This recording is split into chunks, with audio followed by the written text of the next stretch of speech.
Part 3 Hatha Yoga Renaissance. Both in India and in Europe, two similar processes started simultaneously. In Europe, the interest turned back to physical body. At that very period, Per Genrich Ling created what we know now as classical or Swedish massage. Of course, at that time he was largely criticized and was considered to be pretty unscientific, but now it's considered to be classical. And Müller had created so-called Müller system, and later there emerged many healing bodily practices in Europe. Well, it's a great topic for discussion, and now we will just mention that it appeared. And at that time in India there started the Indian Liberation Movement. One of its leaders and ideologists, the Balgandhar Tilak, is known for his concept of Arctic home in Vedas. He had been proving that Aryans had come not from some Black or Caspian seas, but they came from the northern motherland, the Arctide, which had to be some specific mainland. He was proving this based on in-depth analysis of Rig Veda and have taken into account some astronomical and mythological data. Well, now this book is not considered to be scientifical, though it's still very interesting and shows in-depth knowledge of Rig Veda text. But I'm talking about Tilak not because of his home and Arctic Vedas, but because he was one of the first to understand that the true liberation movement must start not in the military circles, but in the mentality and mind. It has to be the change of one's self-identity, the change from something secondary by turning to one's spiritual roots, which in fact had happened in India. In 1825 there was formed the Brahma Samaj Society, which aim was to recreate the Vedic spirituality. And about 50 years later there was created the Arya Samaj Society, which had made some further steps. In fact, there started the recreation of India's interest to its own roots, and particularly to yoga.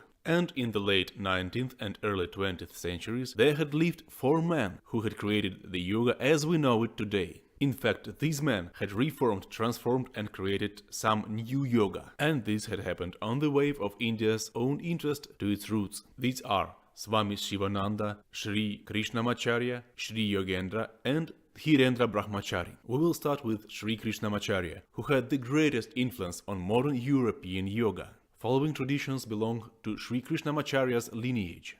These are the tradition of Sri Pataphi Jois and his Ashtanga Yoga, and the tradition of BKS Iyengar, and the Deshikachar tradition, and Indra Devi, the founder of American and Mexican yogas, and several more personalities, which I will mention later. The well-known Russian yoga scientist Marina Nikolaeva had reason to call Sri Krishnamacharya to be the whirlpool in the stream of yoga.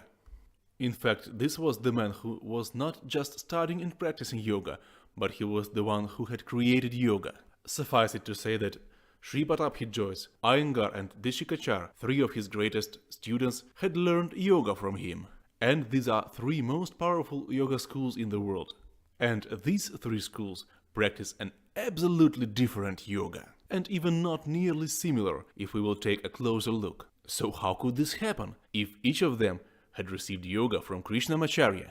Because Krishnamacharya was a truly great teacher, and he gave to each of them the yoga which each of them needed most. And he might have given some other yogas to B.N.S. Iyengar or some Mahan or somebody else. So Krishnamacharya had been creating an absolutely new yoga, and his reformatory spirit was amazing. To start with, he had synthesized southern and northern branches of yoga. Krishnamacharya himself had descended from the ancient clan of the Alvars. Some great Tamil mystic had been his ancestor, the one who was considered to be the author of the legendary Yoga Rahasya. So Krishnamacharya had started practicing yoga in his family tradition. But then, to understand this tradition, he started learning Ayurveda, university philosophy, and then he went to North India and Nepal to study the tradition of Northern Yoga and Yoga Sutras. And merging these two traditions, he had created his own unique style of yoga. And within that style, he had made lots of unusual transformations. In fact, he had created an idea of dynamic yoga. And not only he had synthesized North and South Indian styles, but also he had added the Western tendencies of his time and brought dynamics to yoga. And if you would take a look at video files of Krishnamacharya's yoga practice, he practices very complex exercises, but still this is obviously yoga.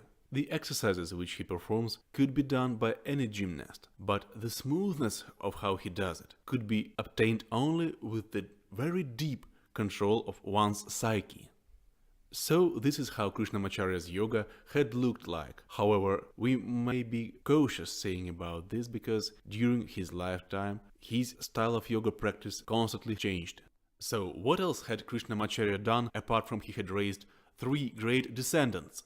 As I said, he had synthesized different yoga styles and different healing procedures and techniques, and in general he made yoga popular in India. Being the head of Mysore Palace Yoga Shala, he had popularized yoga and created the demand for yoga. He introduced the idea of dynamic yoga. He suggested the idea of personalized yoga practice, which is still practiced in Chennai in his Krishnamacharya Yoga Institute. He had revived the idea that yoga could be therapy, which was firstly introduced in Hatha Yoga Pradipika. The Yoga Rahasya treatise he actually wrote himself.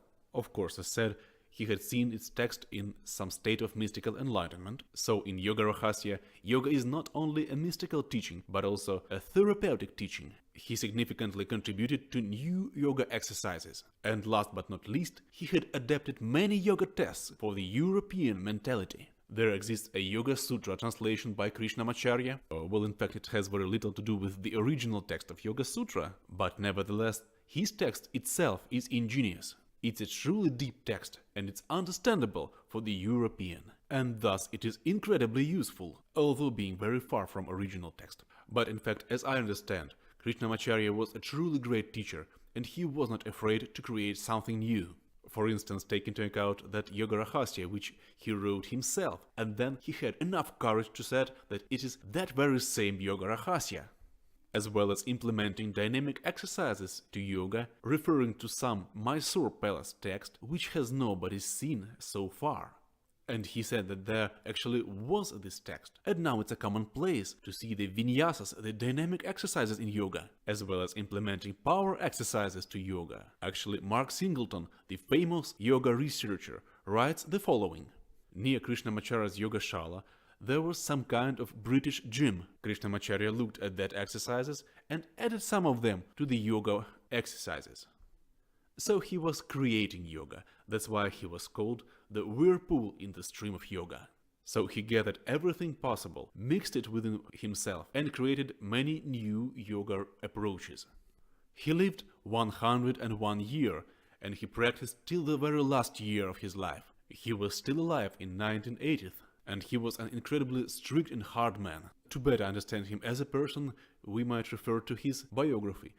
For example, while there was some shift in Indian government and Krishnamacharya's Yoga Shala was sponsored by the government, and then the government shifted and it was suggested that Yoga Shala should be closed, and state governor had wrote him a letter saying to come and receive the proper instructions, and Krishnamacharya replied that if the governor needs to see him, then he may come to his Yoga Shala on his own and they may have a talk. Surely the governor became angry and tried to close this Yoga Shala. Yoga Shala student had organized strike near the governor's residency. The governor was going to calm students down, but while he was on his way, he had broke some part of his body. And as every reasonable Hindu, he understood that he was not right. So he had apologized and asked Krishnamacharya for healing, and Krishnamacharya had healed him. And it may be interesting that first money Krishnamacharya had received from Mysore Maharaja, healing him from some uncured disease, and only then he had received his first privilege to go to the north.